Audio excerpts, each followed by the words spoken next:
mouth, being in different groups with me, things like that. I'm trying to go on a local circuit of speaking at small mom groups and organizations locally. Yeah. But, this is a thing, Louise. I say we hire a fitness coach, right, for accountability for working out. Yeah. We hire a nutritionalist to help us coach us through the right thing. And we also hire, business coaches to help us with strategies to manage our business. Yeah. Why would we not hire a coach to help us with the most important job that we have? And that's raising our babies. And it doesn't mean that you're a bad coach. Just like when you hire a business coach, it doesn't mean that you're bad at your business. It's that you just want to gain more knowledge, more strategies, have some accountability, set some goals with somebody that's going to help you to achieve those goals. That's basically what I am doing with moms. I really want to support moms in making goals and decisions and choices that will help their children to live lives that we know that could be the best for them and for the world, really. I know it sounds so kind of cliche, but I really feel like we can do that and start it in the home. Yeah. So I suppose because, this podcast is about LinkedIn, as you know. Yes. Getting back to that. Yes. But I'm wondering, are these mums more likely to be thinking about family and kids when they're on other social media platforms? Perhaps. But a lot of times, as well as I do, the moms who really are trying to do the quote unquote balance are the moms who are business owners, the moms who are corporate workers, those who are working outside of the home and raising families. Yeah. And so I think they're on LinkedIn too. Yes, that makes more sense because it's really interesting. So I did a workshop this week with 30 people, and normally it was a corporate audience. And when I speak to a room that is maybe entrepreneurs or charities, and I say, what social media app what did you look at on your phone this morning? They all say Facebook. But in the corporate room, there was a lot less of that. So I think you're right. I think people who are busy working in a job and have kids have less time to faff about on other social media platforms. Right. But they are on LinkedIn when maybe they're on because they're connecting for business. And you want to get in front of those people while they're on that platform. Right. To let them know that I can support them and the goals that they have for their homes too, not just their goals or their professional goals. Yes. And I think a lot of times moms who work outside of the home carry a lot of that mommy guilt.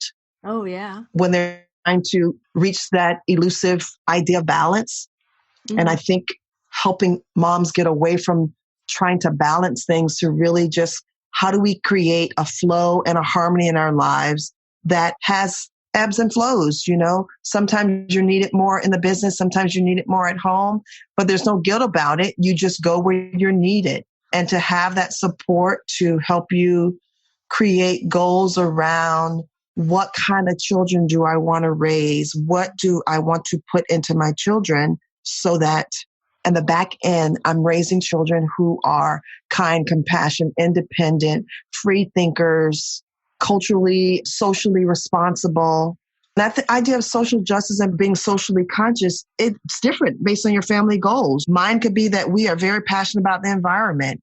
Yours can be that you're passionate about homelessness. Yours could be that I just want my neighborhood to change the way they do XYZ. And so that looks different for every family. And so I want to support families and moms to really think about, be more proactive and conscious about how you go about helping your children to become who they really are supposed to be. Because sometimes we get kind of wrapped up into the way we were raised. Yeah. Some things are good and some things not so good. And we continue that pattern. So if you're trying to consciously parent, we want to do away with some of those things and put in new strategies and new ways and new family traditions that could help reach those goals. Oh, absolutely. Do you think that, I'm thinking about LinkedIn strategy for you. Do you think that you want to work with people face to face, or are you trying to work with your local community, or are you trying to work further afield, or do you not mind? I'm open to both. Right now, I'm doing like Zoom calls with parents. Okay. So that's kind of part of the coaching, the Zoom calls. And, we do Which some texting. Actually, Traci works so well around family as well, I think, don't you think? Yes. Yes. So like last week in one day I drove 4 hours. I know. To do some work. And it was really good work. And the people I was working with were like the best, the nicest people. But I thought, oh my goodness, I didn't get home till... Well, I actually got away slightly earlier. So I got home about 6, half 6. But, my mum was here with the kids and I didn't get homeworks and all that stuff. And for the same revenue, I could have done 2 or 3 Zoom calls. And yes. Yeah. That's working smarter, not harder, boy. That's for sure. Yes, that's really the ideal, I think, for both of us. So definitely.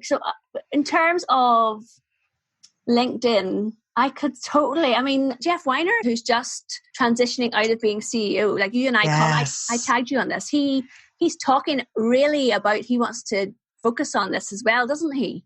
He does, yes. Which he's twice, I'm glad you tagged me on that too, because probably about maybe 6 months ago, I pulled up one of his articles and wrote about what great things he was doing. This is when he was in the schools, trying to create more inclusion in the schools. Mm-hmm. And that LinkedIn post from me just got thousands and thousands of likes or comments, which was really great. Didn't he comment on it? He did. That's why I think everybody started commenting on it, because he was one of the first ones to comment to saying thank you. And then, it went kind of wild. So this one was great. Yeah, it was exactly what my life's work is all about. So thank you for tagging me on that. And I did reach out to a couple people that you suggested as well. So I'm now in their group and they're in mine. So that was exciting. Excellent. Yeah. Yep. So for people who, I think most people who listen to my podcast think of LinkedIn the way I do anyway.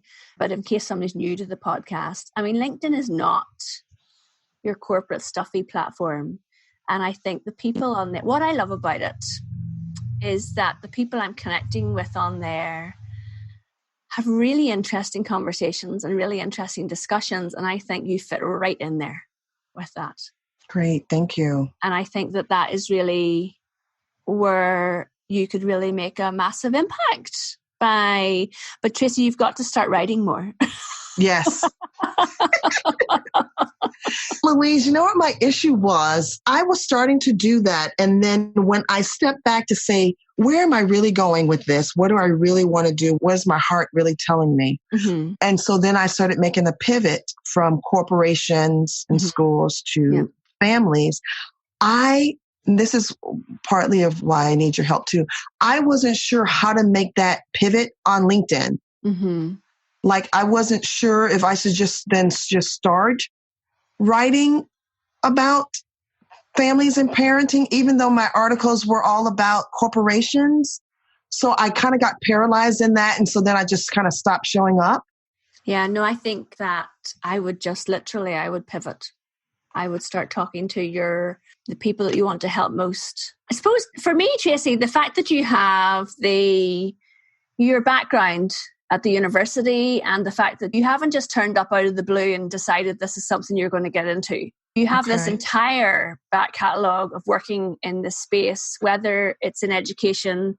It gives you such a good, solid foundation to me that you're like the perfect person to go and say, actually, this is something, you can see that I'm passionate about this. I'm educated about this. Like, I know what I'm talking about. You're just helping a different audience. Okay.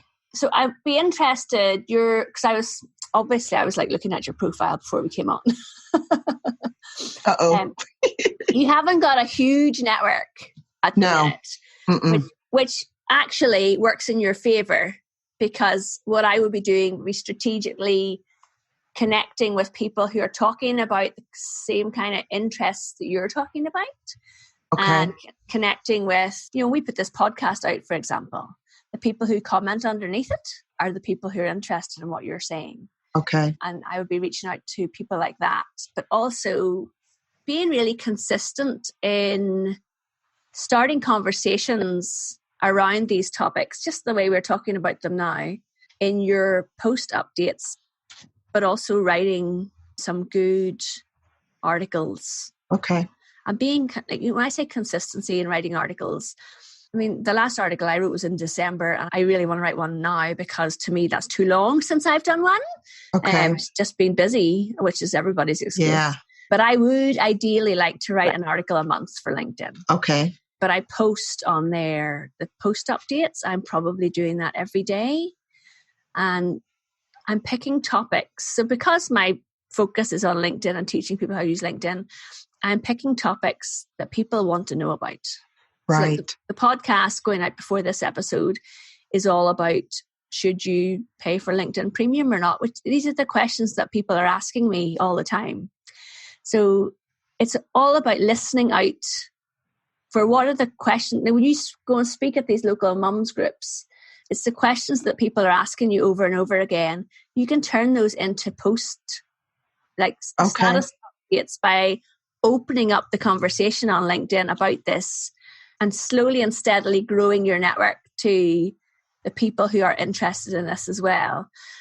And whenever you start writing posts, so I'll be honest with you, the articles get less views than posts. And so in my coaching program, we do like I have a 6-week group coaching program. And in our group call this week, and one of the participants said, I did my article and I only got 12 comments. And I was like, Carmel, that is actually quite a lot for a LinkedIn article.